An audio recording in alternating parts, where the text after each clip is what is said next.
Hello friends, देखो मेरे माँ जी का तबीयत खराब हुआ है।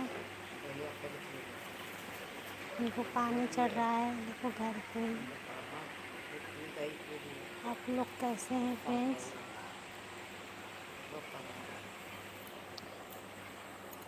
और बताओ।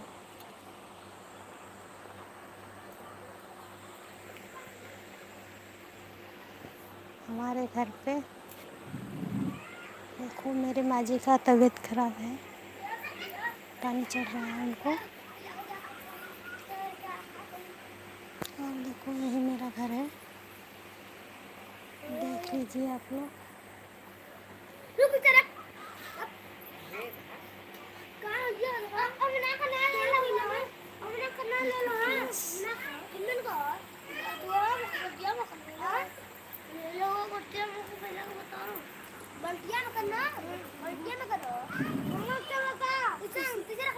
मैं वीडियो नहीं बना पाई आज के, तबीयत खराब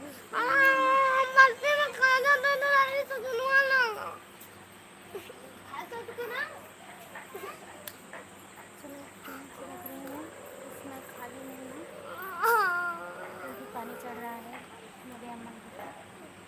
चलो